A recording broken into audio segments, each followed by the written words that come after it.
मानो आपका अकाउंट 3 महीने से बंद है, एनपीए चला गया है, एनपीए हो गया आपका अकाउंट, पेमेंट बिल्कुल भी मत करिएगा। दोस्तों अगर आप लोग लोन लेते हो, बैंक्स हो या फिर एनबीएफसी से हो, तो आप लोगों को क्या है कि सही तरीके का इन्फॉर्मेशन पता नहीं होता है कि बैंक्स का रूल्स क्या है, एनबीएफसी का रूल्स क्या है। इससे चलते क्या होता है कि कुछ बैंक्स हो या फिर एनबीएफसी हो, आप लोगों का वही जो इन्फॉर्मेशन आप लोगों को नहीं पता, उसके चलते आप लोगों को आप लोगों का जो है मजबूरी का फायदा उठाते हैं, आप लोगों को डराते हैं, धमकाते हैं जब आप लोग डिफॉल्ट करते हो या फिर कुछ भी और चीजें जब होता है। तो यहाँ पर आज जो है आप लोगों को कुछ ऐसा ही चीजें बताने वाला हूँ इस वीडियो के थ्रू। तो आप लोगों को सभी से रिक्वेस्ट करूंगा कि आप लोग जो है वीडियो पूरा देखिए, क्योंकि इन्फॉर्मेशन जो है आप लोगों को सही तरीके का इन्फॉर्मेशन मिलेगा, इंपॉर्टेंट इन्फॉर्मेशन मिलेगा।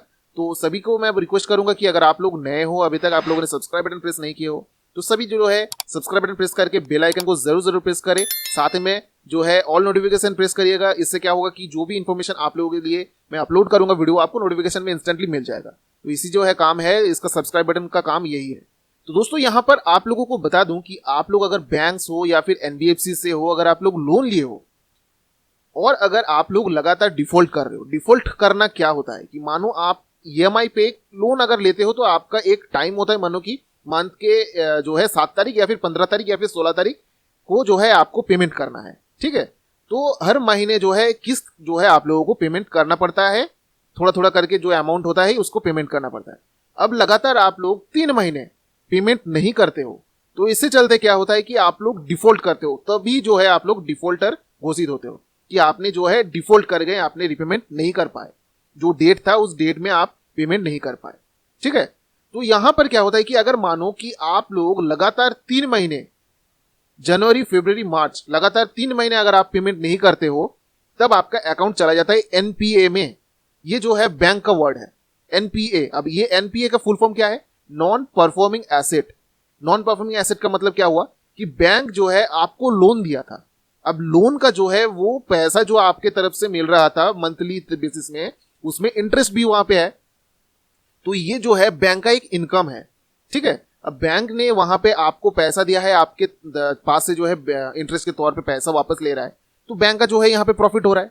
अब क्या हो रहा है कि आपके तरफ से जब डिफॉल्ट होते हो, आप जो है पेमेंट नहीं कर पाते हो, तब क्या होता है कि बैंक की तरफ से ये माना जाता है कि ये जो बंदा है, ये जो लोन लिया है, ये अभी इनके तरफ से कोई भी परफॉर्मेंस नहीं मिल रहा है, कोई भी यहाँ पे रिटर्न नहीं मिल रहा है, जिसकी वजह से जो है आपका अकाउंट एनपीए में चला जाता है। अब आप लोग ये चीज ध्यान से ये वीडियो देखिएगा दोस्तों, ये ध्यान से सुनिएगा, मैं जो भी बातें बोल रहा हूं आप लोगों को, बहुत इंपॉर्टेंट मैसेज है। ठीक है, यहाँ पे आप लोगों को करना क्या है, अगर मानो आप लोग लगातार 3 महीने 4 महीने आप लोग डिफॉल्ट कर गए, आपका अकाउंट एनपीए में चला गया। अब एनपीए में अगर चला जाता है, अब आप मानो कि आपके पास पैसा आ गया, पेमेंट कर सकते हो, आपने क्या किया, पेमेंट करना चालू कर दिया 5th मंथ से। ठीक है, आपका 3 महीने 4 महीने गैप हो गया, 5th मंथ से आपने पेमेंट करना चालू कर दिया, तो आप लोगों को लगेगा जो एनपीए था वो सही हो गया, आपका सिविल डाउन था वो सही हो जाएगा। लेकिन दोस्तों आप लोगों को बता दूं कि अगर आपका अकाउंट 3 महीने से लगातार कोई भी परफॉर्मेंस नहीं दे रहा है, मतलब एनपीए हो चुका है, अब एनपीए होने के बाद अगर आप पेमेंट करते हो तो पूरा पैसा पानी में चला जाएगा आपका। ये चीज आप लोगों को ध्यान में रखना है। बहुत सारे ऐसे इंफॉर्मेशन आप लोगों को नहीं मालूम, जिसकी वजह से आप लोग नुकसान जो है, आप लोगों को नुकसान ही होता है, फायदा नहीं होता है। आप लोग सोचते हो कि अभी जो है पेमेंट नहीं कर पा रहा हूं, लेकिन कुछ दिन बाद मैं पेमेंट कर दूं, पेमेंट करना चालू करूंगा। तो ये चीज आप लोगों को समझना है कि बैंक से अगर लोन लिए हो, मंथली बेसिस में ईएमआई काटता हो बैंक की तरफ से, तो डिफॉल्ट अगर हो जाते हो, एनपीए हो जाता है, तो अगर पैसा देते हो उसके बाद 3 महीने 4 महीने बाद, तो आपका जो पैसा है वो पानी में चला जाएगा, कोई भी वहां पे आपका अकाउंट पे ऐड ही नहीं होगा। वो लोग बोलेगा कि आपका जो भी यहाँ पे 3 महीने 4 महीने आपने गैप किया था, उसका पेनल्टी चार्जेस वहां पे लग रहा है, या फिर बहुत सारा ऐसा चीजें जो है वहां पे लगाता जाएगा, और जो पैसा पेमेंट करते जाओगे वो पैसा जो है फालतू का जाएगा। तो ये चीज है कि अगर मानो आपका अकाउंट 3 महीने से बंद है, एनपीए चला गया है, एनपीए हो गया आपका अकाउंट, पेमेंट बिल्कुल भी मत करिएगा, इससे नुकसान आप ही लोगों का है। अब मानो पेमेंट कैसे करना है, इससे लिए क्या करना है कि आपको बैंक हो या फिर एनबीएफसी हो, जहां से भी लोन लियो, उनसे कांटेक्ट करना है। उनसे कांटेक्ट करने के बाद आप उनको बताइए कि मुझे पेमेंट करना है, मैं पेमेंट करना चाहता हूं, तो आप जो है उसको, जो एनपीए है, जो अकाउंट फ्रीज हो चुका है, उसको अनफ्रीज करना पड़ेगा, एप्लीकेशन डालना पड़ेगा। उसके बाद जो है आपका अकाउंट फिर से चालू होगा, फिर से आप उसका पेमेंट करेंगे तो ही काम पे आएगा। नहीं तो अगर आप बैंक से कांटेक्ट बिना करे ही अगर आप पेमेंट करने लग गए तो आपका पैसा पूरा जो है पानी में चला जाएगा दोस्तों। दोस्तों ये चीज आप लोगों को ध्यान में रखना है, ध्यान से सुनना है, ध्यान से जो है जो चीजें आप लोग करते हो उसके बारे में आप लोगों को सही तरीके से पता होना चाहिए। अब दोस्तों यहां पे जो पैसा जो है माफ होने का, सेटलमेंट होने का, इससे बारे में बता देता हूं। मानो कि आप लोग लोन का डिफॉल्ट कर जाते हो, पेमेंट नहीं कर पाते हो, आप लोग जो है कुछ महीने बाद या फिर 1 साल बाद, 1.5 साल बाद आपके पास जो है पैसा आ गया। अब आप लोगों को लगेगा कि मेरे पास अभी पैसा है, थोड़ा बहुत जो है लोन का अमाउंट जो है ड्यू है, तो मैं उसका पैसा चुका देता हूं और मैं सिबिल सही कर लूंगा। तब क्या होता है, पहला बात आपका अकाउंट एनपीए हो गया, आप लोग विलफुल डिफॉल्टर हो गए, आपके सिबिल में शो करेगा राइट ऑफ। राइट ऑफ हो जाएगा अगर आपका लोन, मतलब क्या हुआ कि बैंक की तरफ से आपके पास से जो पैसा मिल रहा था वो पैसा अब जो है लॉस में दिखा रहा है कि भाई ये जो बंदा लोन लिया था इससे मैं पैसा वापस नहीं कर पा रहा हूं, मेरा हर पॉसिबिलिटीज मैंने वहां पे ट्राई कर लिया, अब कोई भी यहाँ पे अदर ऑप्शन है ही नहीं कि मैं उससे पैसा ले सकूं। तो क्या करते हैं, वो अपने ऑडिट में दिखाते हैं कि ये जो पैसा है ये मैं लॉस में दिखा रहा हूं। बैलेंस शीट से हटा के वो लॉस में दिखा देते हैं कि हम लोग जो पैसा लोन पे दिया था वो पैसा जो है लॉस हो गया। तो तभी आपके सिबिल में दिखने लगेगा कि राइट ऑफ हो चुका है आपका लोन। अब राइट ऑफ अगर हो गया है आप लोगों को लगेगा कि आपका लोन हो गया है माफ, लेकिन दोस्तों आप लोगों को बता दूं ये राइट ऑफ जो है बैंक सिर्फ दिखाता है, ठीक है, बैंक सिर्फ दिखाता है कि उनको लॉस हुआ है। अब वो लोग क्या करेगा, वो लोन अकाउंट बेचेगा किसी थर्ड पार्टी एजेंसीज को। अब थर्ड पार्टी एजेंसीज को अगर बेच रहा है तो वहां पे थर्ड पार्टी, मतलब अभी बैंक के साथ कोई भी डील नहीं होगा, आपके पास जो भी कॉल्स आएगा एजेंट करेगा वो थर्ड पार्टी एजेंसीज आपको डराएगा, लेकिन बैंक का ही नाम लेगा, ठीक है, क्योंकि नहीं तो सीरियस नहीं लेगा लोग कि बोलेगा कि भाई कहां से फोन आ रहा है, क्या कर रहा है, बैंक का नाम लेगा, लेकिन वो काम करेगा थर्ड पार्टी से।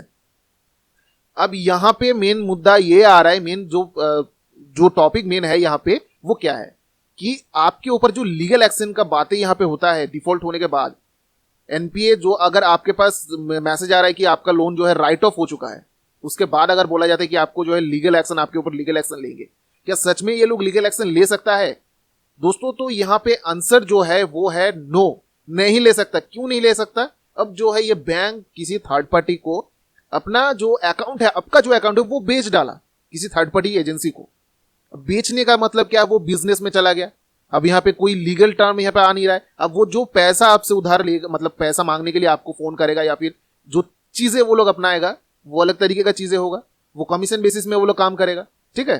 तो यहाँ पे लीगल एक्शन जो है ले नहीं पाएगा, वो जो है आपका डिफॉल्ट में नहीं है। आपका जो भी अमाउंट था वो अब जो है डिफॉल्ट तो हो ही गए थे, आप राइट ऑफ भी हो चुका है, मतलब वो बैंक दिखा दिया है कि आपका अकाउंट जो है वो लॉस हो गया है, हम जो इससे पैसा हम नहीं निकाल सकते, हम अपना हर पॉसिबिलिटीज जो है ट्राई कर लिए। तो कुछ ऐसा कंपनीज है तब क्या करते हैं, वो बैड लोन्स को वो खुद से खरीद लेते हैं, कुछ पैसा देके मोल भाव करके, बैंक को भी थोड़ा सा जो है फायदा हो जाता है। इससे क्या होता है कि पूरा नुकसान होने से अच्छा है कि थोड़ा नुकसान हो, बाकी पैसा मिल जाता है। अब क्या करते हैं, वो थर्ड पार्टी एजेंसीज आप लोगों को कांटेक्ट करेगा और आप लोगों को परेशान करेगा, आप लोगों से पैसा लेने का कोशिश करेगा। तो यहाँ पे कोई भी लीगल एक्शन नहीं होगा, बैंक कर सकता है लेकिन कोई थर्ड पार्टी एजेंसीज नहीं कर सकता, कोई लीगल एक्शन नहीं ले सकता, ठीक है।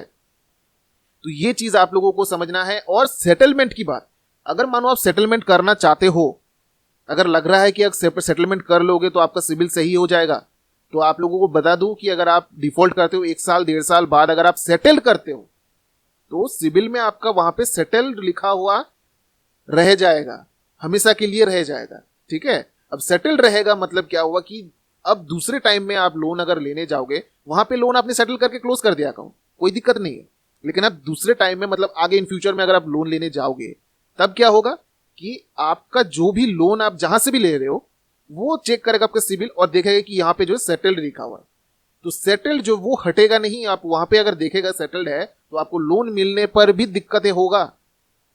तो ये चीज आप लोग समझ लीजिए अच्छी तरीके से, क्योंकि सेटल्ड अगर करते हो तो सिबिल पर वो इफेक्ट करेगा और सिबिल बढ़ेगा भी नहीं, ठीक है। तो सेटल करना एक बहुत ही खराब चीज है, सेटल करना एक सही ऑप्शन नहीं है, लेकिन फिर भी जो है जो परेशानी आप लोग झेल रहे हो उससे बचने के लिए आप लोगों को सेटल करना जरूरी है। इससे क्या होता है कि आप लोग जो हैरेसमेंट झेल रहे हो, आपको जो परेशानी कर रहे हैं लोग, आप लोगों को डरा रहे, धमका रहे, गाली गलौज कर रहे हैं, आपके कॉन्टेक्ट लिस्ट पे कॉल कर रहे हैं, लीगल नोटिस भेज दे रहे हैं, इससे छुटकारा आपको मिल जाएगा। तो यही होता है सेटलमेंट और यही होता है एनपीए।